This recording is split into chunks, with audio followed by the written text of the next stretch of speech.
आपण प्रार्थना करूया. परमेश्वर बाबा सगळ्यांनी तुमच्या आभार मानू. महान परमेश्वर आशीर्वादित परमेश्वर तुमच्या वचनाचा आम्हाला प्रत्येकांना सांगितलं ही प्रार्थना आम्ही आमच्या प्रभू येशू ख्रिस्ताच्या द्वारे करतो. हालेलुया. परमेश्वर शब्दाने सर्व काही निर्माण करतो आणि या सृष्टीमध्ये परमेश्वराने जे काही बनवलं ते शब्दाच्या द्वारे. शेवटचं जीव होतं जो मनुष्य तो देवाचं प्रतीक, तो त्याचा प्रतिरूपाचा मनुष्य निर्माण आपल्या हाताच्या सुट्टी आणि आत्म्याच्या शक्ती माणसाला पृथ्वीमध्ये निर्माण करते. म्हणून प्रत्येक माणसाला वाचा दिलेल्या आहे आणि मनुष्य प्रत्येक वाचीमध्ये वेगवेगळ्या भाषा बोलत असतो. खरंच स्वार्थ आहे. तर देवाचा शब्द काय होता, कशासाठी होता आणि शब्द नक्की कोणत्या कामासाठी उपयोगी होता. आता जर तुम्हाला शब्दाची जर ओळख झाली असेल तर तुम्हाला देवाची ओळख नक्कीच मिळेल. ज्या माणसाला शब्दाची ओळख नाही शब्द मी कामाला येत असते. 12पर्यंत प्रारंभी शब्द होता. प्रारंभी शब्द होता. शब्द देवासह होता. शब्द देवासहित होता. म्हणजे देव आणि शब्द एकच होते. बोलणारे तुम्ही नाही तर तुमच्यामध्ये जो आत्मा आहे. उत्पत्ती 2:7 त्यांनी आत्मा दिला. काय दिला? आत्मा दिला. आणि आत्मा अशासाठी दिला की आम्ही देवाशी एक असावे. आणि शब्द देव होता. वचन तोच प्रारंभी देवासहित होता. वचन सगळं काही त्याच्याद्वारे. एखादा आता तुम्ही आहे आणि तुम्ही इकडे या प्रार्थनेत येतात बरोबर, आणि माझ्याद्वारे तुमच्या जीवनात काहीतरी चांगलं होते ना, तुम्ही त्या परिस्थितीमध्ये इकडे येतात आणि चांगलं घेऊन तुम्ही जाता. तसं त्या परमेश्वर, आता त्या परमेश्वराच्या द्वारे माझं चांगलं झालं आणि मला दुसऱ्यांना चांगलं करायला शिकवलं. मग आता मी काय करतो ते तुम्हाला शिकवण्याचं काय सांगितलं. आणि जे काही झाले त्याच्या वाचून झालं. म्हणजे देवाशिवाय काही झालं नाही, देवाशिवायच होते. तुम्हाला जीवनामध्ये जे काय आहे तुम्ही प्रार्थनेत आली बसली उठली जाती सगळं, मग जे काय होईल ते माझ्याद्वारे नाही, ते होईल ते सगळं देवाद्वारे. फक्त आम्ही माध्यम इकडे उभे आहे की देवाला काहीतरी माझ्याद्वारे तुम्हाला सांगायचं. एखाद्या माणसाला तुम्हाला कोणाला काय सांगायचं तुम्ही दुसऱ्याला सांगून त्याला सांगायला सांगतात की नाही. तसंच मग तुम्हाला काय पाहिजे ना, आता आपण दगडाच्या देवाजवळ कशा ना कशा असतात त्याच्या पुढे जातात, हात जोडतात, रोज प्रार्थना करतात. मग योहान 6:44 परमेश्वराची इच्छा होती.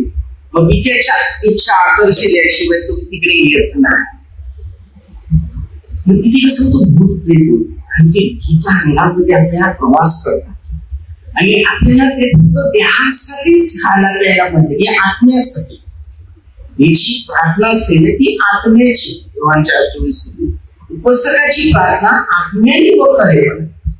बाकीची काही आहे ना ती दैहिक प्रार्थना जी असते ती सार्वकालिक साठी पोचत नाही. 22 त्यात पवित्र आत्मा देहाच्या रूपाने तेव्हा शब्दात देवाची ओळख झाली. आणि आता तुम्हाला ओळख झाल्यानंतर तुम्ही बघणार काय बोलत नाही बरोबर नाही का. आता तुम्हाला समज मिळाली ना, कारण नारळ फोडायचा आहे तर मातीमध्ये काय समजायचं तो फोडून एका भांड्याने ठेवा, एक ग्लास ठेवा. तुम्ही भांड्यात कसा पाणी ठेवतात तसं देवाला द्यायचं. तुम्ही निर्णयच नाही की फोडू नको त्यांना देऊ. कारण शास्त्राचं शिक्षण आहे जे काही जर वाचलं असेल तर त्यांना की पहिलं जी फळ असते ती परमेश्वर कृत्याच असते, ते त्याला पहिलं द्यायचं असतं. खूप शिक्षण आहे याच्यामध्ये, सुरुवातीपासूनच आहे, उत्पत्ती 4 अध्यायापासून. म्हणून पहिलं फळ घेण्यासाठी सैतान लावून शेवटी काहींनी आबेलचा खून. आणि 11-4 वचनमध्ये तुम्ही जर वाचत असेल 4 आणि 5 वचनामध्ये तुम्हाला त्याच्यात सगळं इतिहास कळेल. कारण आबेलची साक्ष आज त्या दानाद्वारे जिवंत आहे. म्हणजे दानाद्वारे, तुमच्या चांगल्या कर्माद्वारे तुम्ही या पृथ्वीमध्ये जिवंत आहे. मी जर चांगली कामं केली ना, त्यामुळे मी जरी देवाच्या घरी गेला तरी मी जिवंत आहे. आणि प्रभू येशूने पण तेच वचन शिकवलं शिष्याला सांगितलं की मी येईपर्यंत ते जिवंत राहतील, मला काय. तर हे जे शब्द असतात, शिक्षण असतात, नियम असतात, विधीचे असतात, हे सांभाळणं ते तुम्ही काय म्हणते, एक जगाच्या देहासाठी झिजतात. हालेलुया. बघा आता मुलं आहेत, पहिले शाळेत, बरोबर, शिक्षण, मग त्याच्यानं नोकरी, त्याच्यानं लग्न, त्याच्यानं घरदार, त्याच्यात बंगला, गाडी, काय काय असं हवं आहे, काय काय हवं आहे. ही अपेक्षा देहाची. पण कोणत्याच माणसाला असं वाटत नाही की मला स्वर्ग पाहिजे. देवा तुमच्या इच्छेने सर्व काही घडू दे होऊ बस.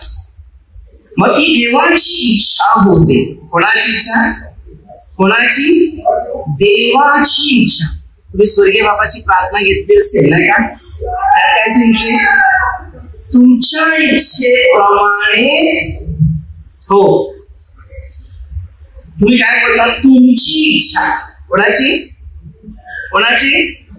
हा, देवाची इच्छा. आता देवाची जर इच्छा आहे तर तुमच्या इच्छा परमेश्वर पुऱ्या करतात.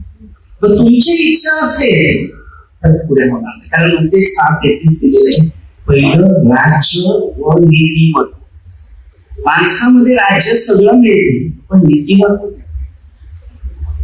तर पहिलं शिक्षणाने आपल्याला आत्मिक विचारात पुढे प्रवास करायचा.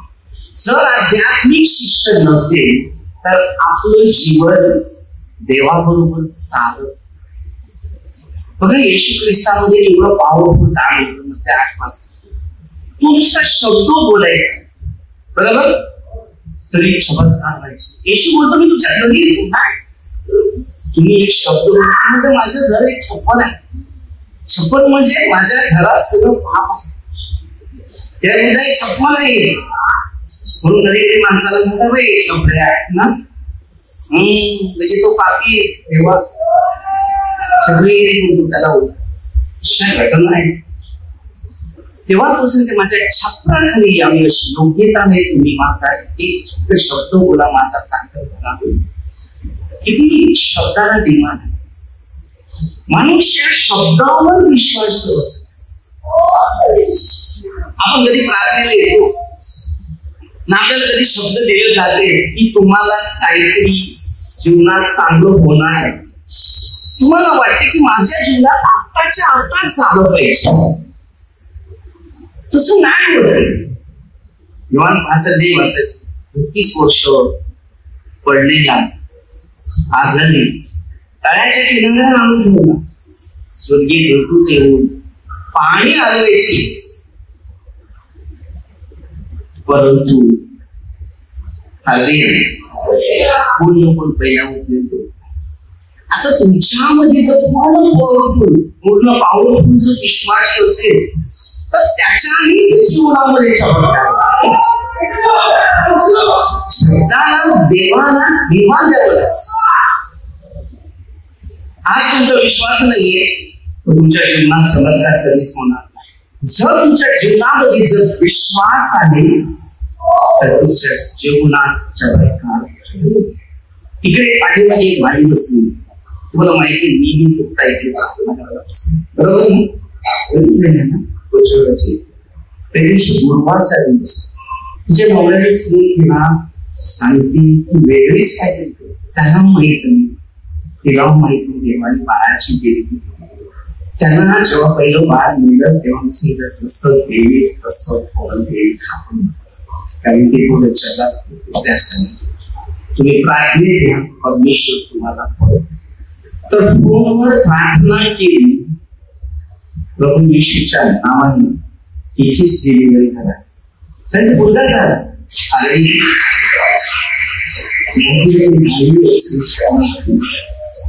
शब्द परमेश्वराचे आहे, शब्द मानवाचे नाही. इकडे आहे बाळ पाहिजे, तुम्ही बघू शकता. मी आता आलो बघितलं ते 3 ते 4 दिवसांमध्ये ती गाय परत बाळाला. आपले लोक किती आहे, जे परमेश्वर तुम्हाला देईल ते कधी कधी असं आहे. वसईमध्ये अशी घटना झाली, तिची मुलं किती मोठी, लग्नाची मुलं, तिला 8 महिने भरलेले, तिला माहिती नव्हतं. ते डॉक्टरला सांगितलं तुझं डोकं फिरलं काय, ती असं बोलली. आणि ते बाळ परमेश्वराने सुंदर मुलगा जन्म तिला तसं झालेलं. तेव्हा मी ते बाळ एवढं सुंदर आणि एवढं चांगलं होतं. प्रार्थना तर माहिती होती, पण जेव्हा मी प्रार्थना चालू लागला तेव्हा तिथे आले होते. बाळ एवढं मोठं होतं, म्हणजे छोटं होतं. तर त्या घरामध्ये भांडण झालं बाजूवाण्याशी. ती रोज बायबल वाचणारी नाही होती.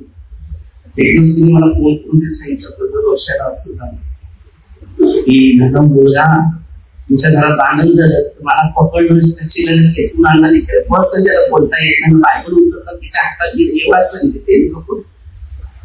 म्हणजे विचार करा, त्यावेळेला वसायला प्रार्थना चालायची बघा, देवाच्या गोष्टी. अशा काही घटना आहेत. देवाला सर्व शक्य आहे, अशक्य माणसाला. आमच्या प्रार्थना कमी असल्यानं त्या आमच्या पुढे अडचण येणार. आणि असं कोण करतो माहिती आहे, तुम्ही आपली धार्मिकता सोडून अधर्म तुम्हाला देवाने जेव्हा तुम्हाला हात मागले ना, त्या देवाच्याच मागे लागायचं, की दुसरं काय करायला जायचं. मग ते 9:9 मध्ये बघा, कर वसूल करणारा येशू त्याला हात मध्ये माझ्यामध्ये तो गेला. प्रभू वचनाद्वारे आपल्याला काय सांगितलं, निरोग्यास वैद्याची गरज नाही, बरोबर, तर रोग्यास असते. मी नीतिमानास नाही तर पाप. म्हणजे आपल्या पुन्हा पाप होऊ नये. जर आपण देवाजवळ नाही तर अचानक एक दिवस निमित्त येईल ना आपल्याला उचलून देव घेतो. 15 ते 10. तर काही शिक्षण आम्हाला घ्यायचं, ते म्हणजे शब्दाचं. त्याच्या काही जीवन होतं. जीवन कोणाजवळ आहे, मी जीवनाची बात येशू सांगतो, त्याच्या बरोबर जीवन आहे. आणि हे जीवन तुम्हाला मनुष्यवादाला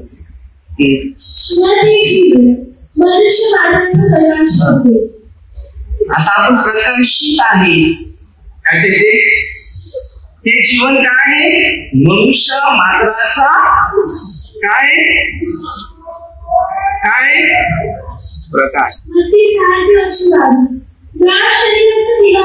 आता आपला डोळा पहिला काय पाहिजे, अंधकार. डोळ्याने पाहिलं ना तर चमत्कार झाला. प्रभूने पाहिलं ना, सृष्टी उत्पत्ती सुरुवात केली तेव्हा पहिला ते स्पष्ट तुम्ही बघितला पूर्ण, त्याच्यामध्ये तुझा प्रकाश मस्त पाहिजे चांगलं झालं की नाही. 14वं वचन घे, तुम्ही जगाचे प्रकाश. देवाने आपल्याला प्रकाशित केले, अंधकार. मग आपण जर प्रकाशित आहे तर प्रकाशित कसं राहायचं, समजलं. अंधकार का, अंधकार म्हणजे आपण देवाजवळ नाही म्हणून अंधकार. आज आमच्या प्रत्येकामध्ये देवाची कृपा, देवाचा आशीर्वाद, देवाचा अभिषेक, देवाची अद्भुत गोष्टी या शरीरामध्ये जोडल्या पाहिजे. जेवढं तुमच्या जीवनात प्रार्थना कमी, तुमच्या जीवनात समस्या, दुःख, आपत्ती, टेन्शन, मानसिक तणाव, अस्वस्थपणा हे शरीरात कार्य करतात. तो प्रकाश काय सांगते, अंधकारात प्रकाशितो तरी अंधकाराने त्याला ग्रासले नाही. वचन 6 देवाने पाठवलेला एक मनुष्य तो प्रकट झाला, त्याचे नाव योहान होत.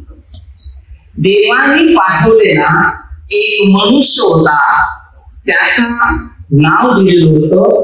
आता हा सुद्धा एक प्रकाशित आहे आणि हा प्रकाश आपल्या प्रत्येकाला प्रकाश देत राहतो. तो साक्ष करता म्हणजे त्या प्रकाशाविषयी त्या साक्ष देण्याकरता. येशू प्रकाश होता, येशूमध्ये पवित्रता होती आणि पवित्रता कोणामध्ये ती दाखवली असते. आता तुमच्यामध्ये कुठे अपवित्रता असेल तर तुम्हाला माहिती मनुष्य अपवित्रता, त्याचे एकाचे दोन दोनाचे चार करून त्याला अपवित्रता पवित्राचा सण असतो, पूर्ण अपवित्रता करून. प्रभू तसा नाही, प्रभू अपवित्र लोकांना पवित्र बनवतो. हालेलुया. जेव्हा तुम्ही एखादा पापी मनुष्य आहे त्यांना तुम्ही त्याच्यातून बाहेर काढायचं, ग्रुपमध्ये प्रश्न तुम्हाला शिकायला तो त्याला बाहेर काढलाच नाही तर समजा तुम्ही त्याचं मरण जे आहे ते टाळून, म्हणजे त्याला मरणातून वाचवता. एवढा पवित्र आत्मा शरीरात काम कार्य करायला सुरुवात करतो. पण जर तुम्ही त्याची निंदा, त्यांची नफरत, त्याचा द्वेष, त्याची हेवा जर तुम्ही करत आहे तर तुम्ही अंधकारात प्रवास करा. प्रत्येक शिक्षणाचा अनुभव घ्या. जेवढं माणसामध्ये पवित्रता ना तेवढं ज्ञान जास्त. जेवढं पवित्र तुमच्या शरीरात कार्य करेल ना तेवढं ज्ञान तुम्हाला जास्त मार्गदर्शक. कोणाचे खालचे नाद करतात. आपलं जीवन देवासाठी तयार करायचं. आपलं जीवन देवासाठी एक उत्साही आनंदी बनवण्याचा पाठ भरपूर पाठ.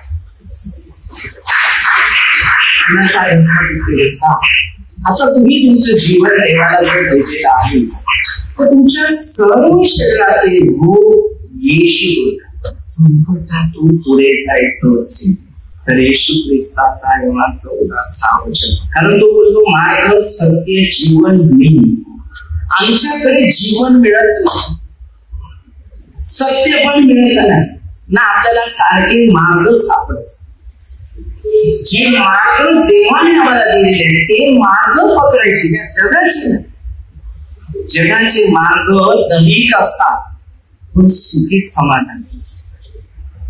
दैहिक मार्गाने माणसाचं शरीर कमजोर पडत असत. त्याच्याद्वारे सर्वांनी विश्वास ठेवावा. काय? त्याच्याद्वारे सर्वांनी विश्वास ठेवावा. आता तुमचा विश्वास आहे का? नाही. जर विश्वास आहे तर तुमच्या सगळे प्रश्न सुटलेले आहेत. त्याच्याद्वारे सर्वांनी विश्वास. आता जर आपल्यामध्ये विश्वास नसेल तर तुम्ही विचार करा. शरीर शांत, टेन्शन, मानसिक तणाव, अस्वस्थपणा. देवामध्ये मन रोज प्रार्थना काय करायची? हे प्रभू येशू तुम्ही आमच्यावर खूप प्रेम करता. आपण काय सांगायचं? हे प्रभू येशू आम्ही तुमच्यावर खूप प्रेम करतो. दुसरं काय सांगायचं? हे प्रभू येशू आमच्या पाप्यावर दया कर. चौथं काय सांगायचं? हे प्रभू येशू तुमच्या इच्छेप्रमाणे आम्हाला शिकव. आता म्हणते 6 ते 9 पासूनची प्रार्थना शिकवली येशूच्या शिष्यांना. स्वर्गीय बापाची देवाला स्वतः असं सांगायचे की आम्हाला काहीतरी शिकवा. आम्ही नाही शिकवा. आम्हाला काय शिकायचं नाही. कोणीतरी आला ना सांगितलं तुम्ही जा प्रार्थनेला जा, सगळं देव दिलं का परत त्याची आठवण नाही, पहिलं बॅटरी नाव उतरली का परत आधी चार्जिंग करायला, त्या फायदा होत नाही. त्या बॅटऱ्या सुधारावा तेव्हा तुमच्या सुधारणा. म्हणून जास्त बॅटऱ्या सुधारत नाही ना, त्यामुळे डोळ्याला बॅटऱ्या जास्त चार्जिंग आपाप होते. आता सोलर बॅटऱ्या पण दिसतील डोळ्याच्या, म्हणजे ते कॅमेऱ्यामध्ये कसं रात्री चार्जिंग केलं का दिवसा पुढे डोळ्याला चार्जिंग असं, कारण पुढचा भविष्य मी तुम्हाला सांगू शकतो. कारण हल्ली पुढे जग वाढत चाललं पण आध्यात्मिक कमी होत चाललं. त्यामुळे कशी दिवसा चार्ज करताना रात्री लाईट पडत सिस्टम ते पण होती जास्तीचे लोक असतात. सर्वांना माहिती आमच्याकडे 2 बॅटऱ्या आहेत. परिस्थिती कशी आहे त्याचा वापर काय करायचा. हरवी अरे कुत्र्याला कधी चष्मा लागलाय का? तो रात्री फिरतो, दिवसा पण पुढे कधीच बॅटरी दिसत नाही. सगळ्याच मनुष्य चांगला, पण पाप करायचं असेल तर बॅटरीची गरज नाही, चोरी करायला तो ओळखून जातो. हर गोष्टीचं शिक्षण आहे. ज्ञान घेतलं तर फायदे जास्त आहेत, पण ज्याच्याकडे ज्ञानच नाही तर त्याच्यामध्ये फायदे नाही. एक असे एक मजबूतीपणा की परमेश्वर माझ्या बरोबर आहे. 43 अध्यायामध्ये 1 पासून इथून जा, नदीतून जा, कुठून पण जा, पण जा मी तुझ्या बरोबर. जो परमेश्वर आपल्या बरोबर असेल काय. त्या दिवशी मी जाऊन प्रार्थनेसाठी बोलून निघाला, एवढं वादळ न एवढा पाऊस न एवढा गडा की जाणं लोकांसाठी कठीण. कुणीतून मी निघाला ते माझ्यापर्यंत पुढे काहीच नाही, सरळ एकदम व्यवस्थित पुढे काहीच नाही ना, त्यापुढे गेलो. देव जिवंत आहे. आता तू 4 व्हीलर मध्ये पहिला 2 व्हीलरवर जायचं, कारण ज्या परमेश्वराने बनवलेला आहे तो परमेश्वर जर आपल्या बरोबर आहे तर त्याच्या कामासाठी अडचण येतील, त्या अडचणीतूनच पुढे जायचं. मी तुम्हाला माहिती आहे फार जिद्दी आहे येशूसाठी काही करण्यासाठी. ज्याने माझ्यासाठी बलिदान दिलेलं आहे तर त्याच्यासाठी हे काय आहे त्याचा आहे, त्याला द्यायला काही मुश्किल नाही. म्हणून जगा येशूसाठी कोणत्या सांगतो मध्ये 10:39 जो स्वतःसाठी जगेल तो लटकेल आणि जो देवासाठी जगेल तो वाचला जाईल. आपलं भविष्यात परमेश्वराबरोबर एक कनेक्शन ठेवा, तो तुम्हाला सार्वत्रिक जीवन प्राप्त करून देईल. प्रकाश होता, त्या प्रकाशाविषयी साक्ष देण्याकरता कोणासाठी आला. येशू ख्रिस्त कोण आहे. रोमकरा 6:9 येशू प्रभू आहे, खाली कबूल करा, अर्थ करा, विश्वास करा. 4:12 सरळ सांगतो. 16:21 म्हणून ज्या गोष्टी योहानाने सांगितले येशू ख्रिस्ताविषयी तसाच पौल तेच सांगतो आणि ह्याच गोष्टी पौलाने जाहीर केल्या. येशूच देव आहे. प्रत्येक गुडकाने येशू ख्रिस्ताच्या नावाने टेकला केला. जो येशू बरोबर आहे तो जिंदगीमध्ये समाधानाने आनंदाने शांतीत आहे. पण येशू पासून जेव्हा दूर होतो तो जुदाच्या सातत्याने क्षणता माणसाचं शरीरात मृत्यू उत्पन्न करतो. दही कोशी त्यांना कमजोर करून ठेवतात. बघा शरीराला आत्म्याला त्रास होत नाही, शरीराला त्रास म्हणजे सगळी सिरीचे होणार. आत्मा उत्सुक आहे देवाशक्ता. या आत्म्यामध्ये जे देव आहे त्याला पहिलं स्थान द्या. म्हणून ते बघा तुमच्या पवित्रता वाढत गेली ना तर तुमच्या विरुद्ध निंदा वाढत जाईल. तुम्ही प्रार्थना जास्त या तुम्हाला सताव जास्त, पण तुमची प्रार्थना कमी झाली तर तुम्हाला दुःख जास्त. या पलीकडे जायचं असेल तर पहिलं सहन करावं लागेल, पवित्र आत्मा बनवावं, सामर्थ्य बनवावं लागेल, शांती बनवावं लागेल. आनंद बनवावं लागेल, ज्ञान बनवावं. कोणाचं डोकं असं आवळ्यासारखं जरी डोकं असतं, तेचते. आपलं जीवन देवाला समर्पित कर. कोणाच्या शरीरात नुसती आग निर्माण झाली. आपलं जीवन देवाला समर्पित कर. कमरेचा एक बाजू डाव्या बाजूचा दुखते बोलतो. आपलं संपूर्ण जीवन प्रकाशित आहे, तुम्हाला प्रकाश करेल. दुआन 7:39 त्याची इच्छा करण्याशिवाय कोणीही त्याच्याकडे येणार नाही. तो महान परमेश्वर आहे, त्याचा आशीर्वाद सनातन आहे. कोणाही मनुष्य देवाजवळ येतो तो सर्व परिस्थितीत आनंद शांती केला जातो. कोणाच्या छातीवर टाकल्यासारखं आपलं जीवन देवाला जीवन. म्हणजे हात असे वाकडे सारखे आपलं संपूर्ण समय देवाला देऊन मग तुमची जीवनात सगळ्या गोष्टी होत. स्वतःचे 1939 बघा, दुरून तुमचे मनोगत होत. किती महान परमेश्वर लावून आपल्याला ओळखतो. आपलं भविष्य पहिलं देवाला आहे की देवा मी पापी आहे, हे शरीर तुझं आहे आणि या शरीर हक्क तुझा आहे. तुम्ही जे करेल आपण बघा खरेदी करत पहिले बघा 6 तुम्ही मौलाने विकत घेतलं. हे शरीर तुमचं नाही, शरीर देवाचं. तुम्ही मालक, तुम्हाला शैतानाने फसवलं. पूर्वीच्या काळामध्ये उत्पत्ती 3 अध्याय म्हणजे गोष्टी तुम्हाला माहिती असतील. एक आदाम होता, एव्हा होता, बरोबर. आणि परमेश्वराने 7वा दिवस केलेला होता, तो विश्रांतीचा दिवस होता, म्हणजे आराम करा, बरोबर. आता आदाम आराम करायला लागला तेव्हा मुली बाहेर फिरायला. देव सुद्धा आराम करतो. आदामाला भूक लागली, एवेला पाठवून सैतानाने बघितलं, तिला बोलून घातली, सरळ नाश.